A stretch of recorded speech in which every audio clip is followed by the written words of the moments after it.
Assalamualaikum warahmatullahi wabarakatuh. Innal hamdalillah nahmaduhu wa nasta'inuhu wa nastaghfiruh wa na'udzu billahi min shururi anfusina wa min sayyiati a'malina may yahdihillahu fala mudhillalah wa may yudlilhu fala hadiyalah. Asyhadu an la ilaha illallah wahdahu la syarikalah wa asyhadu anna Muhammadan abduhu wa rasuluh la nabiyya wa la rasula ba'dah. Allahumma shalli wa sallim wa barik ala hadzal nabiyil karim wa ala alihi wa sahbihi ajma'in, amma ba'd. Qala Allah ta'ala fil Qur'anil Karim, a'udzu billahi minasyaitonir rajim. Ya ayyuhalladzina amanu taqullaha haqqa tuqatih wa la tamutunna illa wa antum muslimun.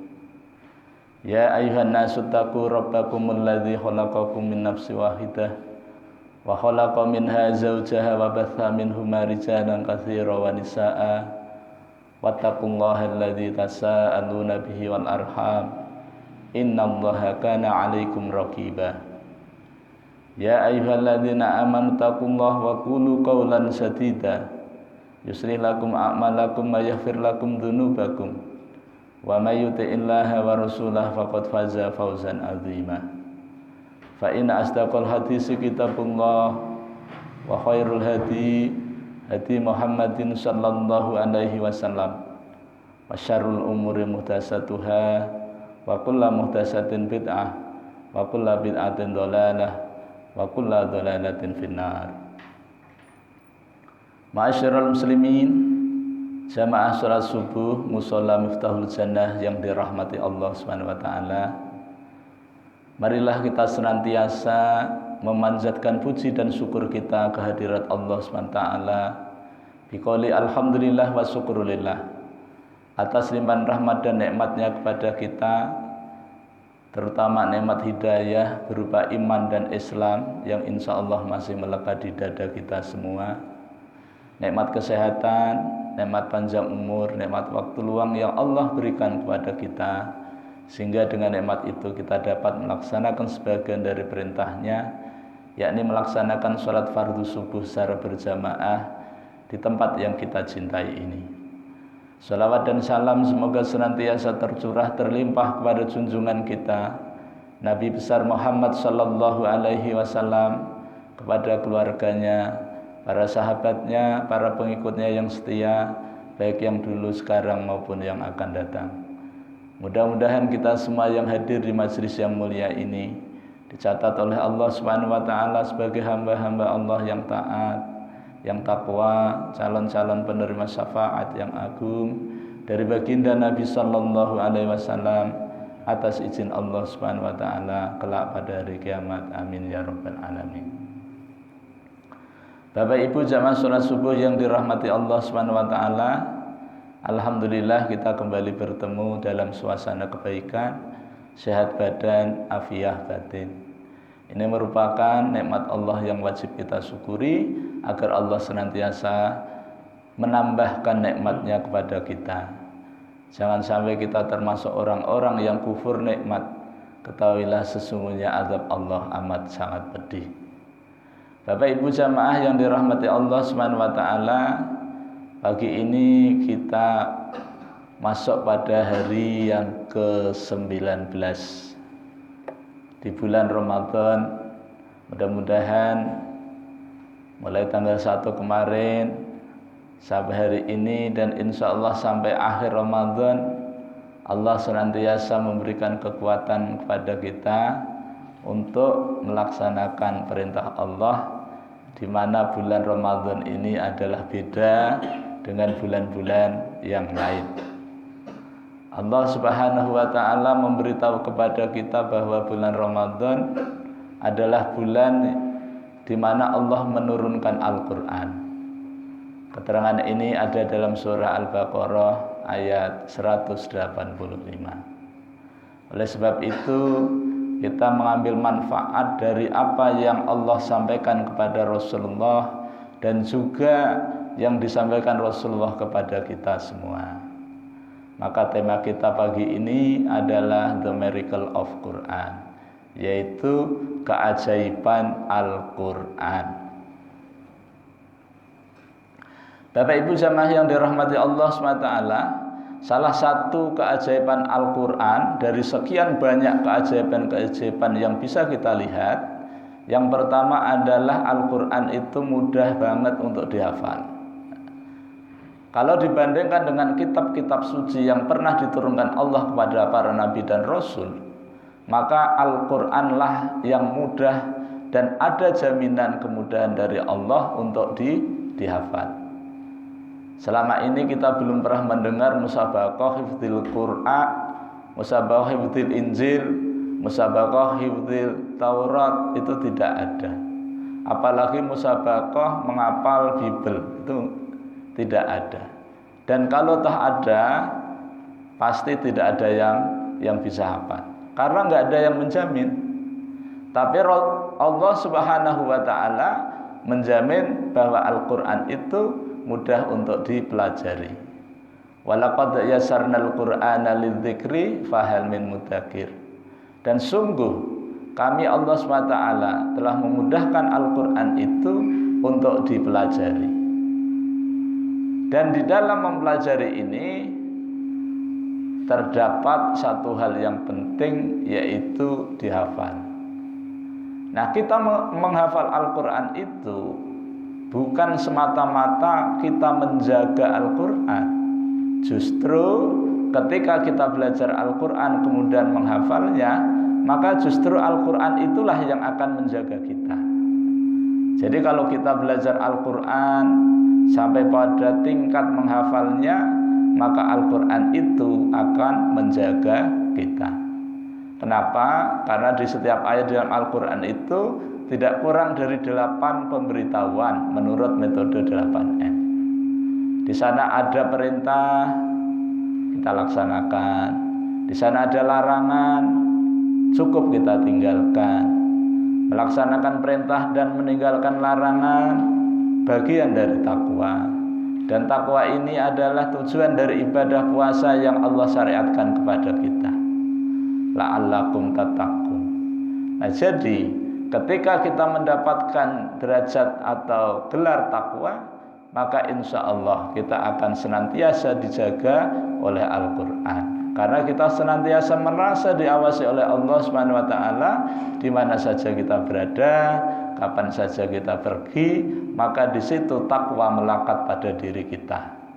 Dan apabila takwa senantiasa melekat pada diri kita, maka insya Allah akan terjaga. Ini kayaknya mau mensuntan ini. Wah, ingat ini. Ternyata di dalam Quran dilarang. Ini kok ada binatang bagus ini, namanya babi ini. Kok bagus ini, walaupun wajahnya begitu. Nah, tapi di Quran, oh nggak boleh, tinggalkan. Ini ada wanita cantik ini. Ini istri siapa ini? Oh, ini istri orang, hindari.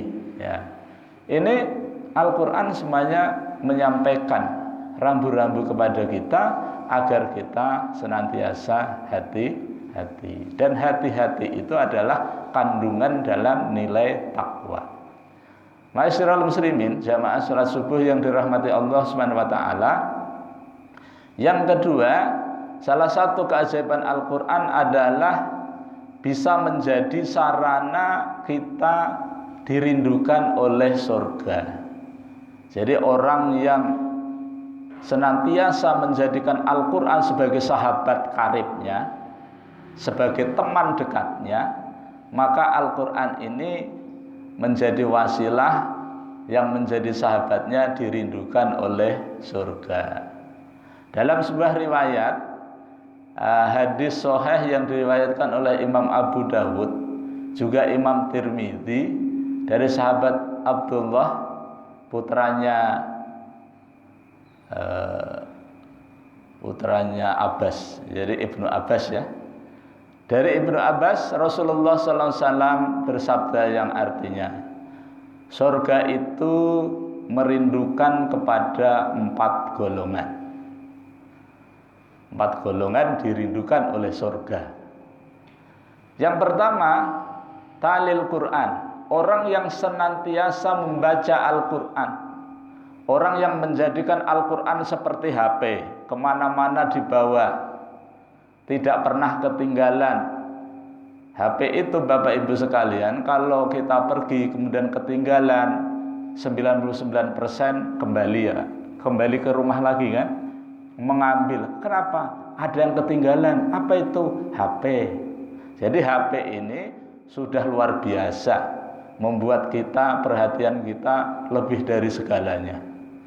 Bahkan di dalam rumah tangga kita, seorang suami dan juga seorang istri mau ke tempat tidur saja, HP tidak ketinggalan. Dua-duanya, suaminya juga megang, istrinya juga megang, masing-masing buka. Ini ada pesan apa ini? Sebelum tidur pasang status dulu dan lain sebagainya. Tetapi jarang mau tidur ambil air wudhu, sholat sunat, kemudian baca Quran dulu. Seperti santri-santri yang ada di pondok-pondok itu, sebelum tidur baca surah Al-Mulk dulu sebagai pengamalan, supaya nanti dibebaskan dari azab kubur dan lain sebagainya. Nah, jadi bagaimana ketika kita bisa menjadikan Al-Quran ini menjadi sahabat kita, maka kita akan dirindukan oleh surga. Bapak Ibu yang dirahmati Allah, apalagi kalau surga merindukan kita. Sedangkan kita mendapat kabar Pak Hasbullah pian dirindukan oleh Pak Bupati Batola. Batola itu bukan Bapak ya, Ibu ya. Pak Haji, pian dirindukan oleh Bupati Batola Pak Haji. Ditunggu kedatangannya, disambut dengan sholawat badar, misalnya begitu. Pasti senang, bangga, merasa tersanjung. Karena apa? Pejabat nomor wahid di Kabupaten Batola merindukan. Apalagi gubernur yang merindukan kita, apalagi RI 1 yang merindukan kita, apalagi Rasulullah yang merindukan kita, dan ini surga yang merindukan kita. Cukup dengan menjadikan Al-Quran kita jadikan sebagai sahabat, kita baca, kita ketahui maknanya, kita pahami isinya, kita mencoba untuk menjaganya, dan kita cari tahu bagaimana cara mengamalkan ayat ini. Nah, ketika kita sudah seperti itu, insya Allah kita akan termasuk orang yang dirindukan oleh surga. Yang kedua, surga merindukan kepada orang yang senantiasa menjaga lidahnya. Ya, menjaga lidahnya. Jadi kalau kita ingin dirindukan oleh surga, kita mencoba untuk menjaga diri kita supaya lidah kita tidak sembarangan untuk mengucapkan kalimat-kalimat. Dan dengan kalimat itu bisa membuat orang lain tersinggung atau membuat orang lain sakit hati. Dan ketika itu kita bisa menjaganya, maka kita termasuk orang yang dirindukan oleh surga. Rasulullah SAW dalam sebuah riwayat, salamatul insan min hifdzil lisan, salamatul insan fi hifdzil lisan. Selamatnya manusia itu tergantung bagaimana dia menjaga lidahnya. Jadi kalau kita itu mampu menjaga lidah kita dari ucapan-ucapan yang tidak berguna, dari ucapan-ucapan yang tidak bermanfaat, maka insya Allah kita termasuk orang yang dirindukan oleh surga. Mudah-mudahan kita termasuk orang yang dirindukan ya. Yang ketiga, orang yang dirindukan oleh surga adalah orang yang senantiasa memberikan makanan kepada orang yang lapar. Orang yang puasa pasti lapar, pasti haus. Tapi orang yang lapar dan orang yang haus belum tentu puasa.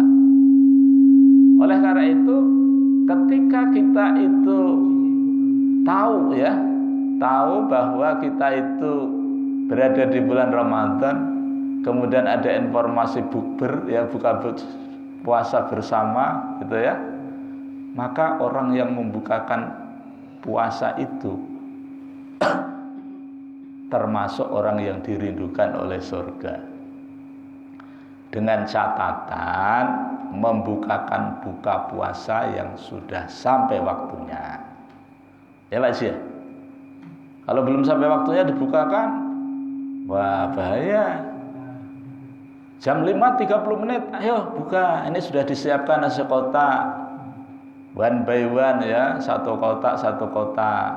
Tapi belum, nah tidak bisa. Nah, membukakan buka puasa tentu kalau sudah sampai waktunya.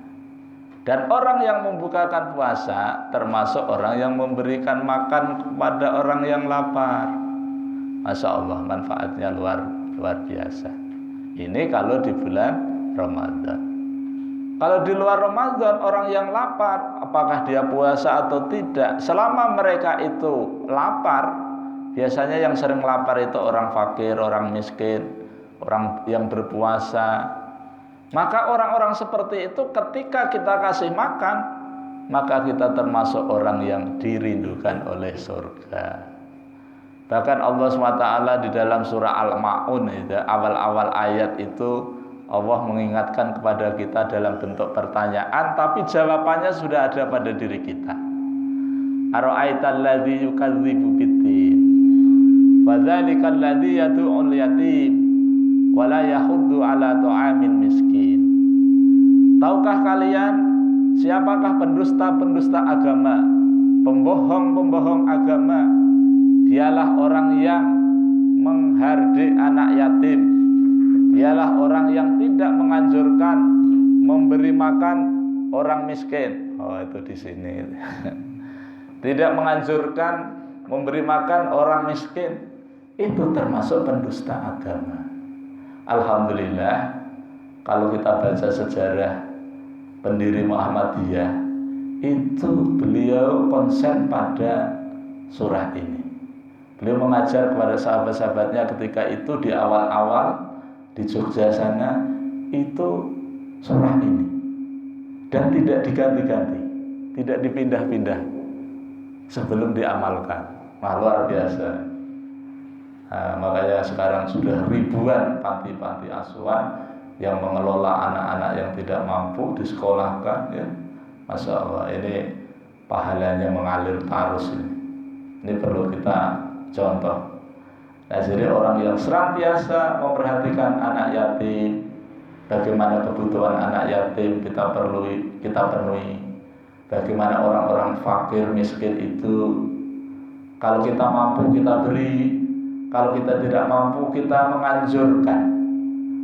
Bikin brosur, ditawar-tawarkan siapa yang ingin membantu. Nah, luar biasa.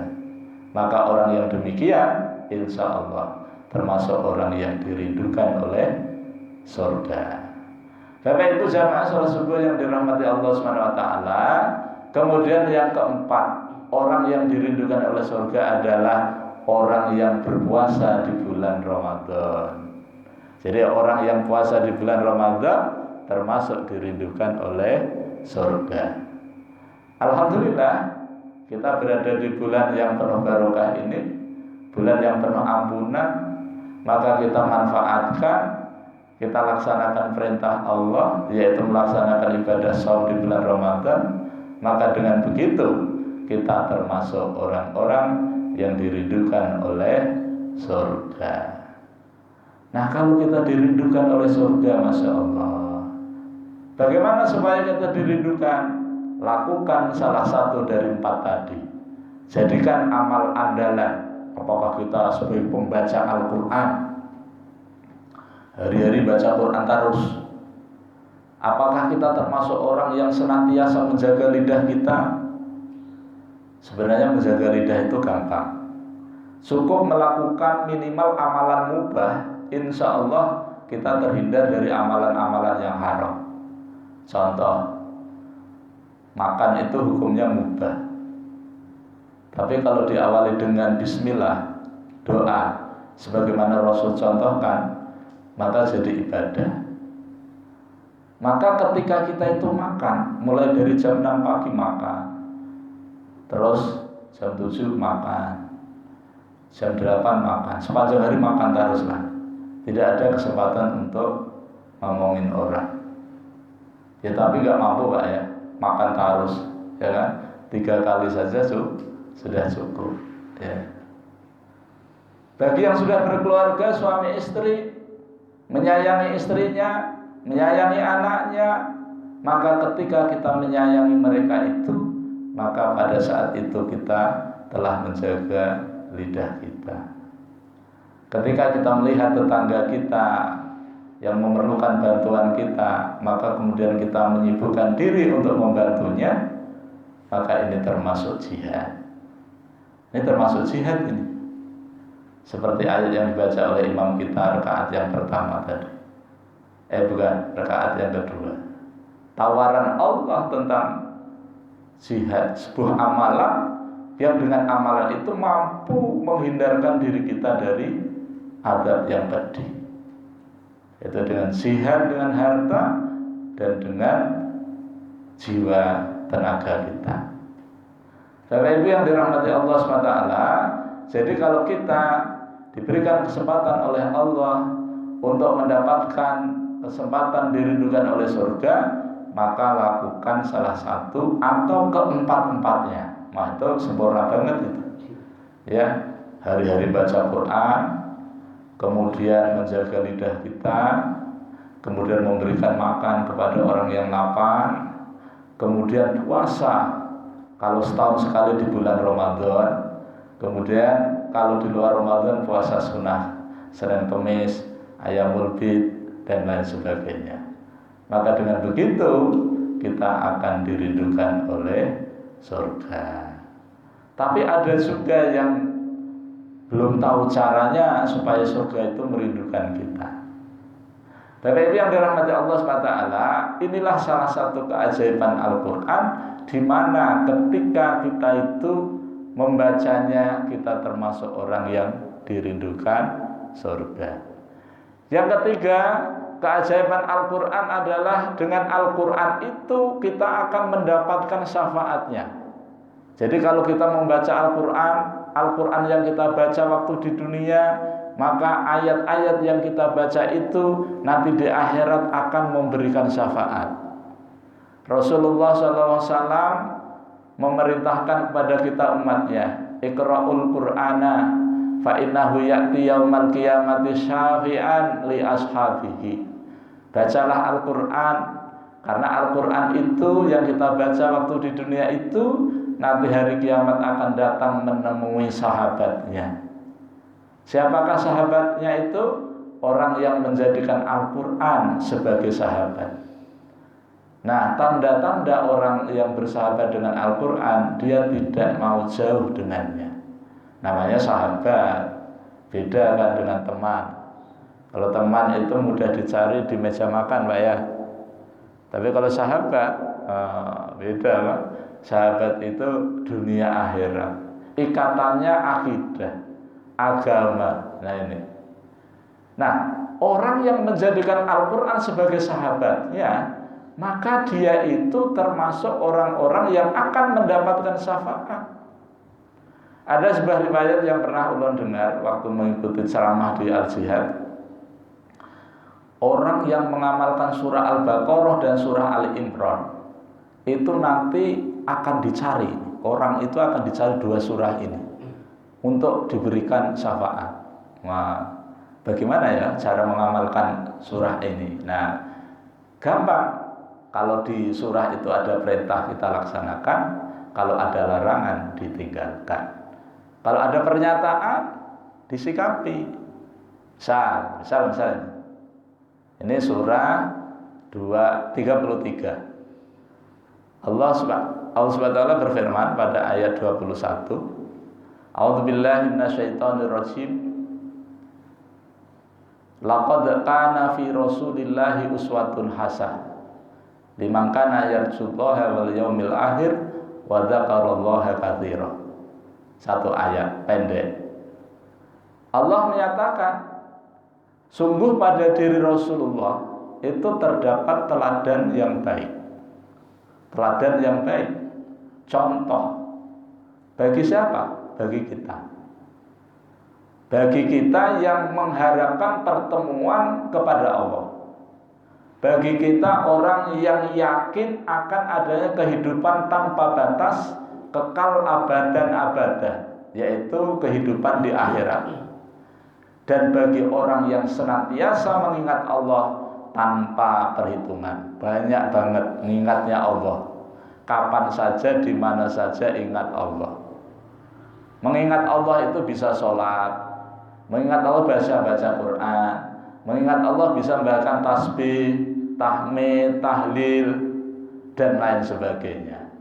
Orang yang seperti itu, insya Allah yang menjadikan Rasulullah SAW itu sebagai teladan. Nah, kalau kita lihat bagaimana cara mengamalkannya, ada dua. Dengan ucapan, dibaca terus itu. Laqad kana fi Rasulillah. Satu huruf Allah beri pahala 10 kebaikan. Di bulan Ramadan kita baca, kelipatannya banyak ya. Kalau yang fardu 70 kali. Kalau yang sunat ditingkatkan menjadi seperti fardu. Baca Quran kan sunat, seperti fardu. Sholat kan fardu, yang sholat fardu 70 kali. Nah, ini kan luar biasa. Nah, jadi kalau kita mengamalkannya cukup dibaca saja. Paham, bagus. Nggak paham, nggak apa-apa. Karena Rasulullah dan Allah ya, itu menyampaikannya di situ tidak harus paham. Ya. Man qara'a minal kitab, barang siapa yang membaca sebagian ayat dari Al-Quran, tidak pakai dengan pemahaman, enggak begitu. Jadi orang yang membaca Al-Quran, ayat-ayat dari Al-Quran, maka Allah akan memberikan kebaikan kepada pembacanya. Nah, tapi kalau tahu artinya itu lebih baik, Pak. Nah, kemudian setelah tahu artinya, paham maknanya, bagus lagi. Kalau sudah paham, dihafal, mantap. Setelah hafal, tahu bagaimana cara mengamalkannya, bagus lagi. Tapi yang lebih bagus ketika mengamalkan itu ikhlas karena Allah Subhanahu wa ta'ala. Yang kedua, mengamalkannya dengan perbuatan, dengan perilaku. Karena ayat ini adalah ayat pernyataan, maka perlu sikap kita. Allah memberitahu kepada kita bahwa di dalam diri Rasulullah itu terdapat contoh teladan yang baik. Lalu sikap kita, oh ya, kalau begitu saya jadikan Rasulullah sebagai teladan dalam kita beramal. Amal itu terdiri dari 3, Pak. Pemikiran, ucapan, perbuatan, amal. Dan orang yang bertakwa itu cirinya kalau beramal berdasarkan Al-Quran. Wal amalu bitanzil. Orang yang bertakwa itu menurut Sayyidina Ali yang ulun sampaikan Sabtu dulu itu ya, maka orang itu beramalnya dengan landasan kitab yang diturunkan Allah, yaitu Al-Quran. Dan apa yang dicontohkan oleh Rasulullah SAW. Nah, jadi itu cara mengamalkan Al-Quran. Nah, kita lihat bagaimana perilaku Rasulullah itu. Apakah Rasulullah ketika mengajar Rasulullah marah-marah? Enggak, kayaknya belum ada, Pak ya. Rasulullah kalau ngajar sambil marah-marah bawa rotan, ya pekat gitu ya. Kalau tidak bisa, enggak betul, pukul kayak guru-guru ulun itu zaman bahari itu. Kada betul bacaannya, pukul, wah kejam banget itu. Anak-anak zaman milenial diperlakukan seperti itu, bubar ya. Jadi kita pakai metodenya Rasulullah itu. Dari sekian banyak ya, Rasulullah itu dalam mengajar itu ada 7, Pak, metodenya itu. 7 metode yang Rasulullah terapkan di dalam pengajaran beliau kepada para sahabatnya. Bapak Ibu yang dirahmati Allah Subhanahu wa ta'ala, salah satu metode Rasulullah dari yang 7 tadi adalah bentuk duduknya itu halaqah, melingkar kayak gini. Sehingga Rasulullah itu berada di antara sahabat, ada di tengah-tengahnya. Ya, jadi Rasulullah kelihatan jelas wajahnya. Ya, ketika ada orang yang belum kenal dengan Rasulullah, maka di majelis itu mereka akan tahu, oh siapa Rasulullah, seperti apa, oh seperti itu. Dan setiap Rasulullah ingin menyampaikan sesuatu kepada para sahabat, memberikan isyarat supaya membentuk lingkaran. Makanya diterapkan di pondok atau di majelis-majelis halaqah. Itu adalah metode yang Rasulullah kenalkan, praktekkan kepada para sahabat. Kemudian yang kedua, metode Rasulullah dalam mengajar itu al-hiwar. Jadi diskusi, dialog. Sehingga Rasulullah dengan sahabat itu ada hubungan emosional yang amat dekat. Ketika Rasulullah bertanya, ini misalnya Pak ya. Ini misalnya gitu ya. Ini misalnya Rasulullah bertanya kepada ahi kita. Ahi, sholat subuh di sini jam berapa? Menurut Muhammadiyah jam sekian, gitu kan?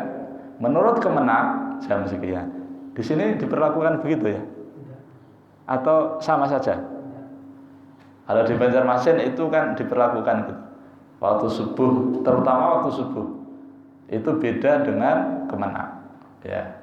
Karena kebijakan yang diambil berdasarkan tarjih yang sudah disosialisasikan memang kepagian, ya, katanya begitu, kepagian.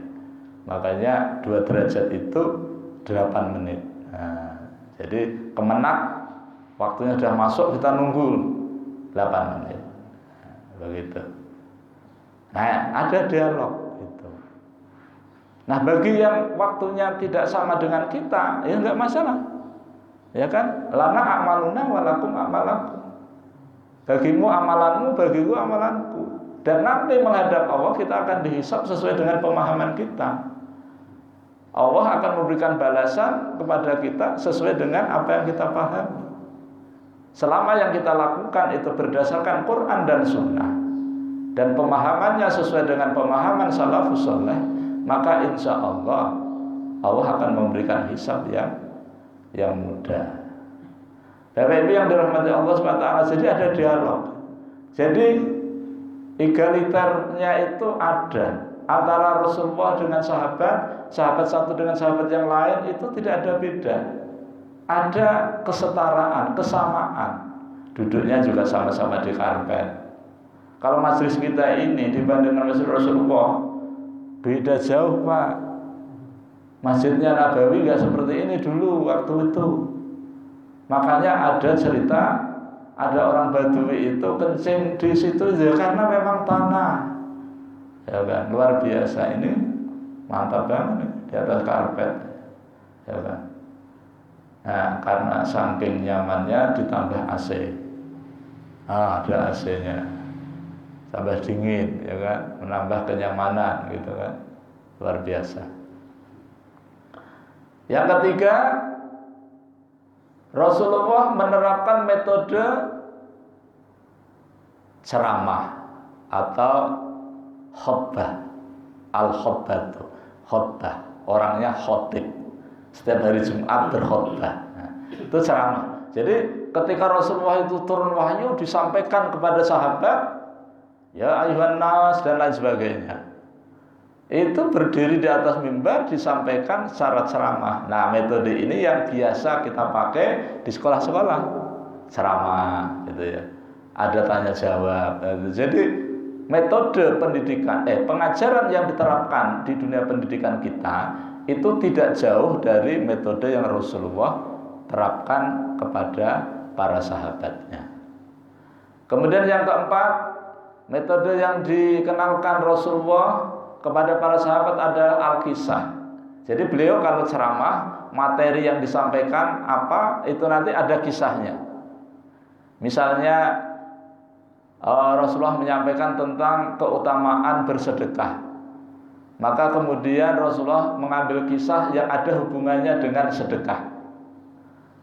Ketika Rasulullah itu menyampaikan tentang keutamaan orang yang sholat berjamaah dan di masjid dan tepat pada waktunya, maka Rasulullah mengambil kisah ada orang yang tidak pernah ketinggalan sholat jamaah selama hidupnya, dan ketika itu ada yang mengganggu gitu ya, ada yang mengganggu. Ada ini Ali itu Sayyidina Ali menantunya Rasulullah itu mau sholat subuh Pak.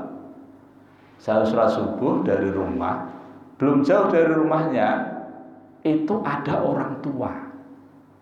Nah Ali ini kan orang beradab, tidak mau mendahului langkah dari orang tua itu. Maka orang tua itu pelan banget itu. Padahal waktunya subuh sudah mau habis. Maka kemudian ya sudah. Ternyata begitu sampai depan Masjid Nabawi, orang itu tidak ke masjid. Oh ternyata setan. Jadi Pak kalau ingin melihat setan, pian lihat ketika ada orang di masjid, begitu azan dikumandangkan, dia keluar dari tempat itu, tidak melaksanakan ibadah bersama, maka itu setan. Setan berikongan. Itu. Jadi nyaman aja.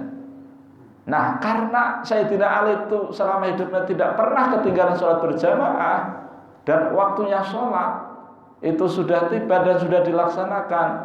Di dalam cerita itu, lalu Jibril menyuruh yang menjaga matahari supaya di stop dulu. Ini Ali ini ketinggalan ini nanti kan. Dulu sahabat itu begitu, ketinggalan sholat jamaah itu Masya Allah seperti kehilangan dunia seisinya. Betul Pak. Seperti kita Pak ya, kita sholat subuh berjamaah ini nah Pak, apalagi di bulan Ramadan Pak. Manfaatnya itu, pertama kita berada di dalam jaminan Allah. Kalau Allah menjamin, mau cari penjamin siapa lagi? Kita berada di dalam jaminan Allah. Jaminan Allah itu apa? Seperti salam yang kita sampaikan. Orang yang bersalam itu kan ngasih kita 3 kan? Keselamatan, kesejahteraan, kasih sayang, keberkahan. Makanya kalau Assalamualaikum warahmatullahi wabarakatuh, itu mendoakan pian 3 nih. Maka jawabannya Waalaikumsalam dan seterusnya. Kan adabnya kan begitu. Kalau Assalamualaikum maka ditambahi Waalaikumsalam. Assalamualaikum warahmatullahi Waalaikumsalam warahmatullahi wabarakatuh. Kalau full Assalamualaikum warahmatullahi wabarakatuh, cepat membalasnya. Membalas WA-nya itu cepat. Nah, gitu. Karena apa? Karena kalau kita tahu doa ini muatannya 3 yang luar biasa. Salam, rahmat, berkah. Kalau 3 ini sudah ada pada diri kita, apalagi Pak dalam hidup ini yang dicari? Salah satu dari 3 aja sudah cukup. Misalnya kita ini dijamin oleh Allah selamat, apalagi kalau sudah selamat. Makanya doanya Rabbana atina fid dunya hasanah wa fil akhirati hasanah wa qina adzabannar. Nah, ini ulun ingatkan diri ulun dan Bapak Ibu sekalian atau adikku ini yang halus-halus ini. Kalau berdoa, jangan mengangkat tangan dulu sebelum kita yakin bahwa doa kita dikabulkan. Karena Allah tidak akan menerima doanya ketika orang itu berdoa itu lalai, lago. Ya, berdoa tapi nggak paham, nggak jelas apa yang dia minta. Jadi kalau berdoa sebelum angkat tangan itu yakin bahwa Allah akan mengabulkan. Al-Baqarah 186 ya Pak. Wa idza sa'alaka ibadi anni fa inni qarib ujibu da'watad da'i idza da'a. Muhammad, kalau mereka bertanya kepadamu tentang aku, jawablah aku dekat banget. Dan apabila mereka berdoa meminta kepadaku, maka aku ijabah, aku kasih. Syaratnya laksanakan perintah Allah, tinggalkanlah larangannya. Dan semua itu dilandasi dengan iman yang mantap. Nah, itu. Jadi kita berdoa dan doanya mantap. Makanya ada 3 tadi ya, keselamatan di dunia, keselamatan di akhirat, dan diselamatkan dari azab neraka. Ini waqina adzabannar, ini harus ditekankan. Harus yakin bahwa Allah akan mengabulkan doa kita ini. Sebenarnya Pak, kalau kita itu doanya cuma itu saja itu sudah bagus Pak. Nggak usah panjang-panjang, ya kan? Nah, ini suruh. Bapak Ibu yang dirahmati Allah SWT, mungkin sampai di sini dulu aja kajian kita pagi ini. Mudah-mudahan Allah SWT senantiasa merahmati dan meridhai kita semua. The Miracle Al-Quran itu yang pernah ulun lihat di catatan itu ada 1001 keajaiban. Ini tadi baru 3. Jadi mudah-mudahan pertemuan yang akan datang bisa kita lanjutkan keajaiban-keajaiban yang lainnya. Demikian, mudah-mudahan Allah senantiasa merahmati dan meridhai kita semua. Ulun mohon maaf, pasti banyak kelirunya, banyak salahnya. Karena ini pertemuan yang terakhir di bulan Ramadan, maka ulun mengucapkan mohon maaf lahir batin. Mudah-mudahan pian seberataan senantiasa disayangi oleh Allah Subhanahu wa taala. Keluarga kita senantiasa menjadi keluarga yang sakinah mawaddah warahmah. Kita baca hamdalah dan doa kafaratul majlis. Alhamdulillahirabbil alamin. Subhanakallahumma wa bihamdika asyhadu an la ilaha illa anta astaghfiruka wa atubu ilaik. Wal 'afwu minkum. Assalamualaikum warahmatullahi wabarakatuh.